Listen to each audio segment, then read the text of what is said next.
اعوذ باللہ السمیع العلیم من الشیطان الرجیم بسم اللہ الرحمن الرحیم۔ تمام نبیوں کے سردار حضرت محمد صلی اللہ علیہ وآلہ وسلم اور تمام مذاہب کے سردار دین اسلام کے پیروکاروں، السلام علیکم ورحمۃ اللہ تعالی وبرکاتہ۔ بخاری شریف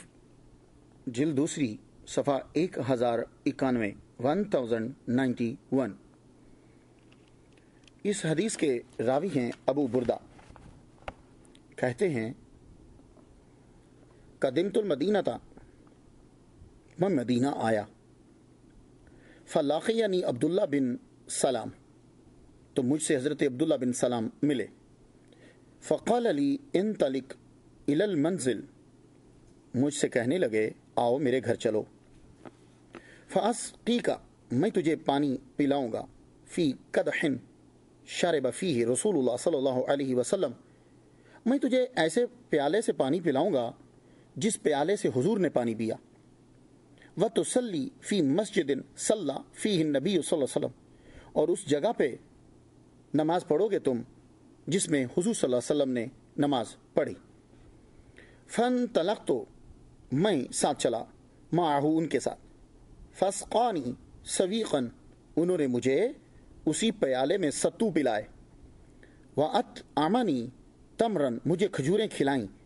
وصلیت فی مسجد ہی، تو جس جگہ حضور نے سجدہ کیا تھا میں نے وہاں نماز پڑھی۔ یہ تھی حدیث، یہ حدیث آپ نے سن لی۔ آئیے اس حدیث کے نکات پر اور راوی پہ گفتگو کرتے ہیں۔ ابو بردہ جو ہیں، ان کا نام عامر ہے، یہ بہت مشہور تابعی اور ایک مشہور صحابی حضرت ابو موسیٰ اشعری رضی اللہ تعالیٰ عنہ کے بیٹے ہیں۔ یہ حدیث میں اپنے والد اور حضرت علی رضی اللہ تعالیٰ عنہ اور دوسرے جلیل القدر صحابہ کے شاگرد ہیں۔ قاضی شریح کے بعد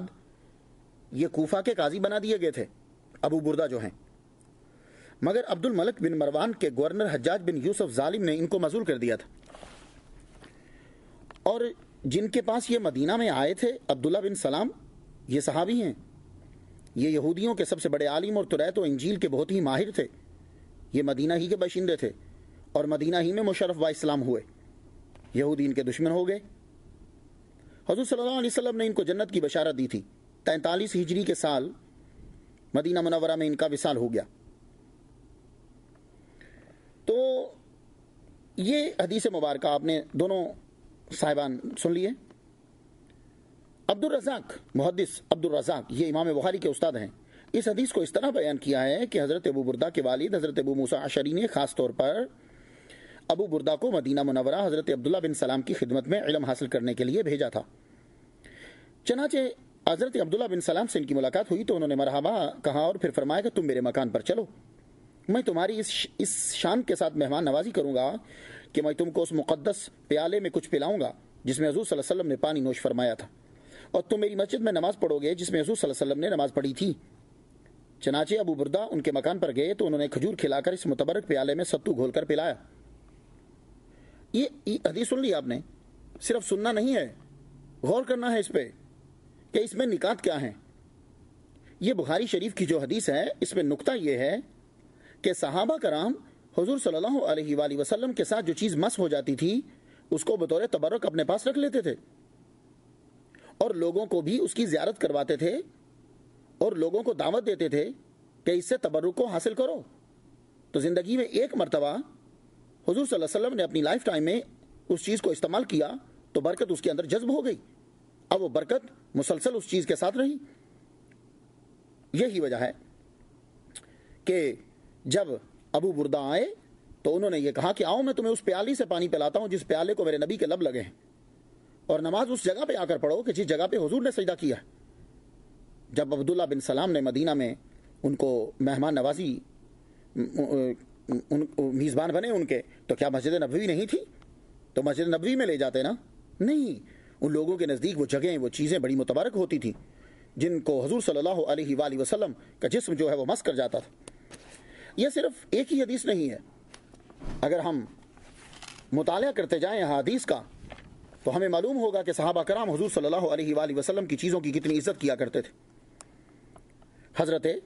محمد بن سیرین مشہور باکرامت تابعی گزرے ہیں،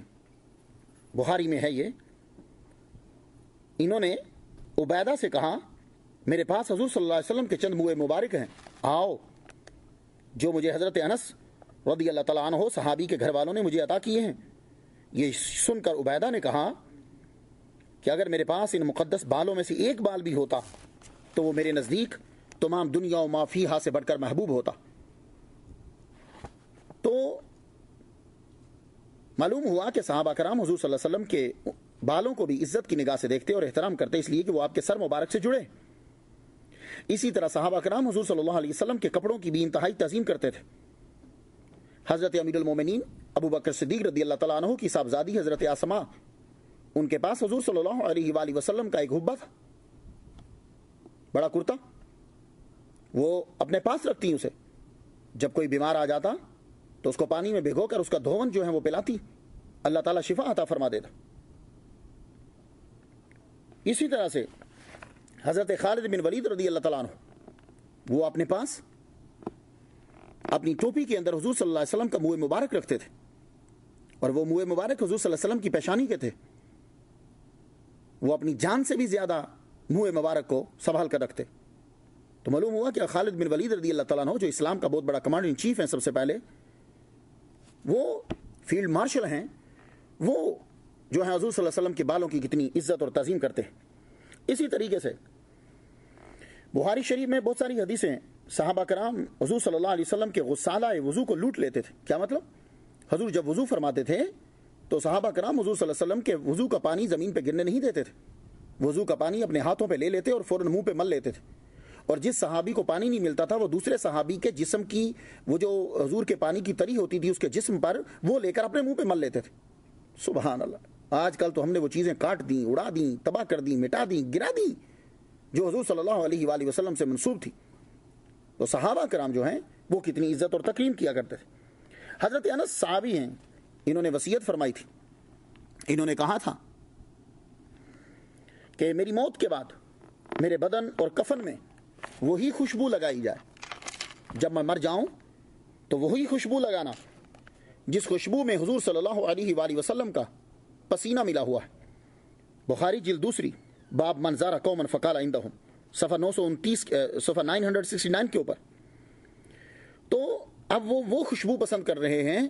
کہ جس خوشبو میں محمد صلی اللہ علیہ وآلہ وسلم کا پسینہ مبارک ملا ہوا۔ حضور صلی اللہ علیہ وآلہ وسلم کے منہ مبارک صحابہ کرام ان کو بڑی عزت اور نگاہ سے دیکھتے اور اپنے پاس انہیں تبرکن رکھا کرتے تھے۔